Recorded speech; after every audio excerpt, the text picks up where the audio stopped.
નમસ્કાર, વડોદરા લાઈવ 24/7 માં આપનું સ્વાગત છે। વડોદરા શહેરના કુંભારવાડા પોલીસ સ્ટેશનની ટીમ દ્વારા ફૂટ પેટ્રોલિંગ કરવામાં આવ્યું। ધૂળેટી પર્વની ઉજવણીને ધ્યાનમાં રાખીને ફૂટ પેટ્રોલિંગ કરવામાં આવ્યું। કુંભારવાડા પોલીસ સ્ટેશન હદ વિસ્તારમાં આવતા સંવેદનશીલ વિસ્તારમાં પેટ્રોલિંગ કરાયું। ફતેપુરા પટેલ ફળિયું, કુંભારવાડા, ગેંડા ફળિયા વિસ્તારમાં પેટ્રોલિંગ કરાયું। વિસ્તારમાં રહેતા નાગરિકોને અગત્યની સૂચનાઓ પણ આપવામાં આવી।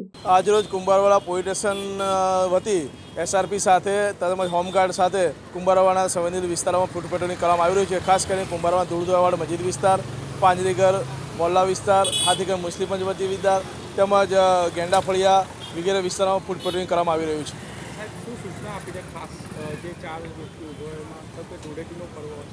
આવતીકાલે ધૂળેટીના પર્વની હર્ષપૂર્ણ રીતે ઉજવણી થનાર છે। એ ઉજવણીમાં કોઈ ખલેલ ના પડે, અસામાજિક તત્વો કોઈ આનો લાભ ના લે અને શાંતિપૂર્ણ રીતે તહેવારની ઉજવણી થાય તે માટેનો એક સામાન્ય માણસોને માટે એરિયા ડેમિનેશન માટે ફૂટ પેટ્રોલિંગ કરવામાં આવી રહ્યું છે।